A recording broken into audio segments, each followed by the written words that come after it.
बिस्मिल्लाहिर्रहमानिर्रहीम। अस्सलाम वालेकुम। कैसे हो प्यारे बच्चों, उम्मीद करती हूँ खैरियत से होगे। ऑक्सफोर्ड न्यू काउंटडाउन के अंदर हम अर्लियर वीडियोस के अंदर HCF हाईएस्ट कॉमन फैक्टर बहुत अच्छी तरह से सीख चुके हैं।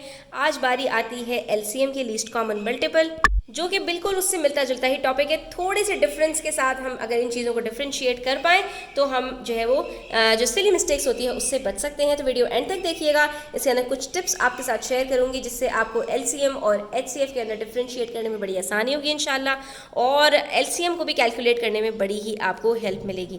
ठीक है, तो वीडियो अच्छी लगा करें तो प्लीज़ लाइक किया करें, इससे हमें बहुत ज़्यादा जो है वो फ़ायदा होता है। और अच्छा सा प्यारा सा कमेंट भी कर दिया करें, और इससे आपके प्यार का इजहार होता है। ठीक है, तो अच्छा यहाँ पर हमारे पास है LCM, हमें प्राइम फैक्टराइजेशन के थ्रू कैलकुलेट करना है। मैंने आपको बता दिया था कि प्राइम फैक्टर्स क्या होते हैं, प्राइम फैक्टराइजेशन मेथड क्या होता है। उसी को आगे लेते हुए हम यहाँ पर हमारे पास कुछ नंबर्स हैं 12, 18, 36 और 72। हम इनका LCM कैलकुलेट करेंगे। ठीक है, तो इसका LCM कैलकुलेट करने के लिए स्टूडेंट्स आपने करना क्या है, आपने सिंपल जो प्राइम फैक्टराइजेशन मेथड होता है इसके थ्रू आपने सबके प्राइम फैक्टर्स निकाल लेने हैं। अब अगर आप 12 को देखें तो 12 के प्राइम फैक्टर्स हमारे पास 2 से स्टार्ट होंगे क्योंकि ये इवन नंबर है, और अगर आप बाकी सबको देखें तो बाकी सब भी हमारे पास इवन नंबर्स ही हैं। तो इसका मतलब है सबके प्राइम फैक्टर्स 2 से ही स्टार्ट होंगे। 2 6 are 12, 2 9 are 18, 2 18 are 36, 2 36 are 72। ठीक है, अच्छा अब 2 के टेबल में 6 कब आता है, 2 3 are और आखिर में 3 1 are। तो 12 के तो हमारे पास सिर्फ 3 प्राइम फैक्टर्स निकल कर आ गए। उसके बाद 18 की अगर बात करें तो 18 के हमारे पास प्राइम फैक्टर्स क्या हैं, 2 फिर 3 और फिर 3, यानी 2 3 3। इसके अंदर थोड़ा सा डिफरेंस है, इसके अंदर 2 3 के साथ दूसरा 2 है और इसके अंदर 2 3 के साथ दूसरा 3 है। ठीक है, तो इसके अंदर हमारे पास दो कॉमन फैक्टर्स हैं। अब 36 की बारी आती है तो 36 का पहला फैक्टर हमारे पास 18 आता है। अब मज़े की बात यह है स्टूडेंट्स कि अब आपको इन दोनों के मजीद फैक्टर्स अलग से निकालने की कैलकुलेट करने की ज़रूरत नहीं है। अगर आप गौर से देखें तो 18 का आप यहाँ पर प्राइम फैक्टर्स पहले से ही निकाल चुके हैं। आप एज इट इज़ इसको कॉपी कर दीजिए, आपका यहाँ पर बिल्कुल सही होगा। ठीक है, तो आप ये देख सकते हैं कि 2 को आपने 9 से मल्टीप्लाई किया, फिर 3 को 3 से किया, 3 को 3 से किया। अगेन यहाँ पर आपके पास आप 36 के फैक्टर्स पहले ही निकाल चुके हैं, तो ये आपके पास एज इट इज़ कॉपी हो जाएगा। तो ये आप टिप्स याद रखा करें, इससे आपका जो टाइम है वो एग्ज़ाम के अंदर बच जाएगा। कि यानी अगर आपके पास कोई ऐसा नंबर आ रहा है जिसके अंदर जो आपके पास फैक्टर है उसके आप मज़ीद फैक्टर्स पहले से निकाल चुके हैं तो उसको उठाकर बस कॉपी कर दिया करें। ठीक है, मज़ीद मेहनत करने की ज़रूरत नहीं है। अब यहाँ पर स्टूडेंट्स हमने चारों नंबर्स के प्राइम फैक्टर्स कैलकुलेट कर लिए हैं। हमारे पास क्या क्या फैक्टर्स निकल कर आए, 2 × 2 × 3, 2 × 3 × 3, 2 × 2 × 3 × 3, 2 × 2 × 2 × 3 × 3। ठीक है, तो अब अगर इसके अंदर स्टूडेंट्स हम देखें इन तीनों के अंदर हमारे पास 18 जो नंबर है वो तीनों में कॉमन है। तो इसका मतलब ये हुआ कि इसके जो लास्ट के 3 कॉमन फैक्टर्स होंगे वो सब में कॉमन होंगे। तो इसका मतलब है हमें ये जो बाकी के जो इनके फैक्टर्स हैं उसको चेक करने की ज़रूरत नहीं है। अब इन्हीं तीनों फैक्टर्स को हम चेक करेंगे अपने पहले वाले फैक्टर्स के साथ कि क्या वो वहाँ पर मैच कर रहे हैं या नहीं। तो स्टूडेंट्स यहाँ पर अगर हम देखें तो ये 2 × 3 × 3 है, लेकिन यहाँ पर हमारे पास 2 × 2 × 3 है। इसका मतलब है कि 2 फैक्टर्स हमारे पास यहाँ पर कॉमन है, लेकिन इनमें से एक एक फैक्टर हमारे पास कॉमन नहीं है। तो अब हम क्या करेंगे, अब हम ये करेंगे स्टूडेंट्स कि हमारे पास जितने कॉमन फैक्टर्स हैं हम उसको पहले साइड पर कर देंगे, यानी 2 × 3। ठीक है, और उसके बाद हमारे पास जितने फैक्टर्स बचेंगे उसको हमने अलग अलग करके लिखना है। अब यहाँ पर फ़र्क हमें कैसे पता चलेगा कि अगर हमें HCF कैलकुलेट करना होता तो क्या होता और LCM कैलकुलेट करना है तो क्या होगा। तो देखो बच्चों, यहाँ पर अगर हमें HCF निकालना होता तो हम सिंपली ये करते कि जो फैक्टर्स हमारे पास चारों में कॉमन है सिर्फ हम वो उठाते। जैसे कि पहला फैक्टर हमारे पास 2 है, ये चारों में कॉमन है, ये हम उठाते। उसके बाद अगला फैक्टर हमारे पास 3 है जो चारों में कॉमन है, हम ये उठाते। उसके अलावा हमारे पास आप देख सकते हैं कि यहाँ पर ये वाला मिसिंग है, यहाँ ये मिसिंग है और यहाँ तो तीनों में ही मिसिंग है, तो बाकी हमारे पास कुछ भी नहीं निकलता। तो HCF हमारे पास यहाँ पर क्या आता है students, 2 multiply by 3 that is 6, यानी 6 ऐसा सबसे बड़ा नंबर है जिसके टेबल में ये चारों आते हैं। 6 के टेबल में 12 भी आता है, 18 भी आता है, 36 भी आता है, 72 भी आता है। इससे बड़ा कोई नंबर हमारे पास नहीं है जिसके टेबल में ये सब के सब आते हों। इवन 12 भी हमारे पास ऐसा है कि 12 के टेबल में 12 तो आता है लेकिन 18 नहीं आता, 12 2 जार 24 होता है। ठीक है, तो इसका मतलब ये हुआ कि HCF हमारे पास कौन सा नंबर निकला, 6। लेकिन जब हम LCM निकालते हैं स्टूडेंट्स, तो LCM निकालने का बिल्कुल डिफरेंट मेथड है। यूज हम उसमें भी फैक्टर्स को करते हैं, लेकिन किस तरह से करते हैं कि यहाँ पर हम ये नहीं देखते कि हमारे पास फैक्टर्स चारों नंबर्स में कॉमन कौन से हैं, बल्कि हम क्या करते हैं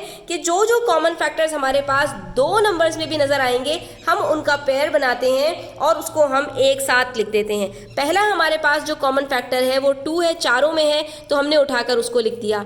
नेक्स्ट हमारे पास जो फैक्टर है वो भी 2 है और वो 3 में कॉमन है तो हम इसका भी एक ग्रुप बनाएंगे और इसको भी एक दफ़ा लिख देंगे।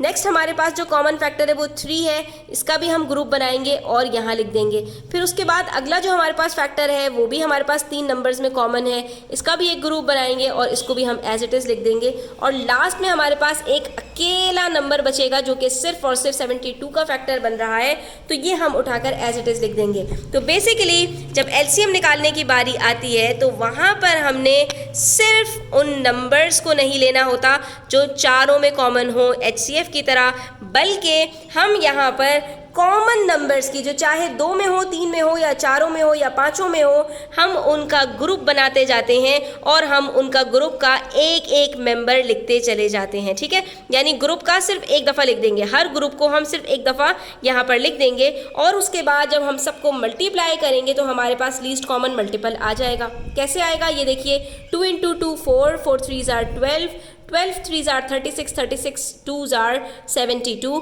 तो हमारे पास लीस्ट कॉमन मल्टीपल यहाँ पर क्या आ रहा है, 72। इसका मतलब ये होता है स्टूडेंट्स लीस्ट कॉमन मल्टीपल का कि ये जो हमारे पास नंबर है ये हमारे पास इन चारों के टेबल में आता है। ठीक है, लीस्ट कॉमन मल्टीपल का मतलब क्या होता है कि जो हमारे पास यहाँ पर मल्टीपल आया है ये सबसे छोटा नंबर है जो इन चारों के टेबल में आता है। कैसे, 12 के टेबल में भी 72 आता है, 18 के टेबल में भी 72 आता है, 36 के टेबल में भी 72 आता है और 72 के टेबल में भी 72 आता है। 72 से छोटा कोई नंबर नहीं है जो कि इन चारों के टेबल में आए।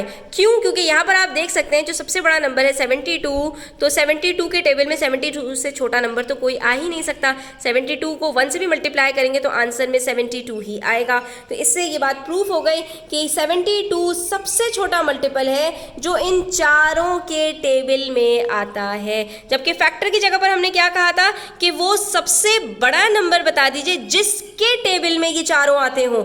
फर्क देखिए यहाँ पर, फैक्टर का मतलब ये होता है जिसके टेबल में ये चारों आते हों। मल्टीपल का मतलब ये है कि जो खुद इन चारों के टेबल में आता हो। ये फ़र्क होता है फैक्टर और मल्टीपल का, और यही फ़र्क होता है HCF और LCM का। तो प्यारे बच्चों, यहाँ पर जिस तरह से HCF निकालने के 2 मेथड्स हैं, बिल्कुल इसी तरह LCM निकालने की भी हमारे पास 2 मेथड्स हैं।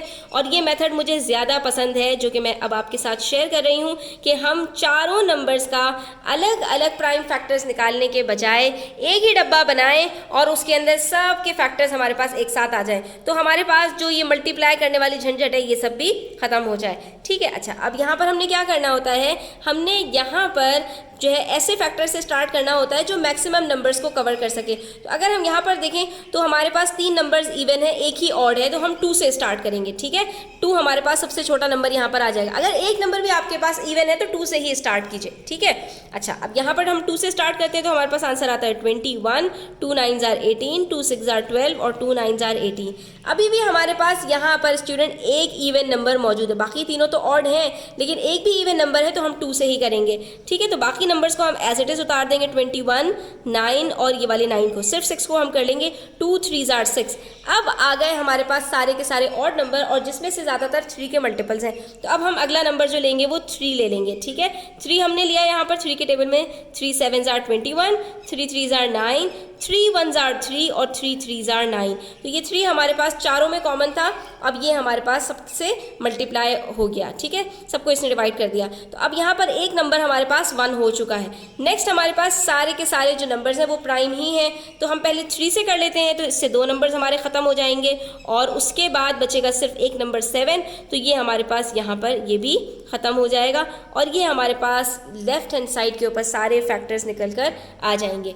तो ये हमारे पास एलसीएम यहाँ पर क्या आएगा स्टूडेंट्स, एलसीएम हमारे पास आ जाएगा 2 × 2 × 3 × 3 × 7, 2 2s are 4, 4 3s are 12, 12 3s are 36 और 36 3s are हमारे पास आंसर आ रहा है यहाँ पर 252। तो देखें यहाँ पर हमारा टाइम भी जो है वो सेव हो गया और हमने एक ही डब्बा बनाया और हमारा काम आसानी के साथ यहाँ पर हो गया। अब हमें कोई कॉमन फैक्टर्स निकालने की ज़रूरत नहीं, कुछ भी नहीं, सिर्फ हमारे पास यहाँ पर एक साथ फैक्टर्स आ गए और हमने इन सबको मल्टीप्लाई किया तो ये हमारे पास एलसीएम निकल आया। इसी तरीके से बच्चों हम एचसीएफ भी निकाल सकते हैं। वहाँ पर हमने करना क्या होता है, वहाँ पर हमने सिर्फ और सिर्फ वो नंबर हमने लेना होता है कि जो चारों को डिवाइड कर सके। ठीक है, तो अब यहाँ पर अगर हम देखें तो हमारे पास यहाँ पर स्टूडेंट्स 42, 18, 12 और 9, इसके अंदर हमारे पास जो नंबर चारों को डिवाइड कर सकता है वो सिर्फ एक है और वो कौन सा नंबर है, वो 3 है, जो कि आपने यहाँ पर देखा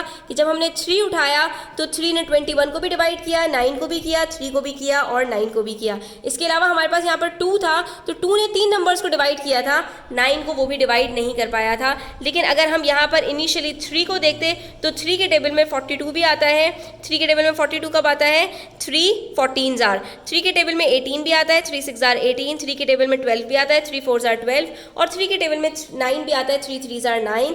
तो सिर्फ हमारे पास यहाँ पर एक स्टेप होता और वो स्टेप क्या होता है स्टूडेंट्स, जो हमने अभी यहाँ पर आपको बताया कि ये जो चारों नंबर्स हैं 42, 18, 12 और 9 ये 3 से डिवाइड होते क्योंकि ये 3 चारों को डिवाइड कर सकता था। तो यहाँ पर हमारे पास आ जाता 3 1s are और इसके बाद बचता 4 14, 3 6s are 18, 3 4s are 12 और 3 3s are 9। उसके बाद हमारे पास कोई भी ऐसा नंबर नहीं था जो चारों को डिवाइड कर सके। तो यहाँ पर हमारे पास जो HCF आता वो क्या आता, वो हमारे पास यहाँ पर सिर्फ 3 आ जाता। ठीक है, तो आज के लिए इतना ही। उम्मीद करती हूँ आपको समझ आया होगा। वीडियो कैसी लगी कमेंट सेक्शन में अपनी राय का इजहार कीजिएगा। अच्छी लगी हो तो प्लीज़ लाइक कीजिएगा, अपने फ्रेंड्स के साथ शेयर कीजिएगा। चैनल पर नए हैं तो सब्सक्राइब करते जाइएगा। अपना ख्याल रखिएगा। अल्लाह हाफ़िज़।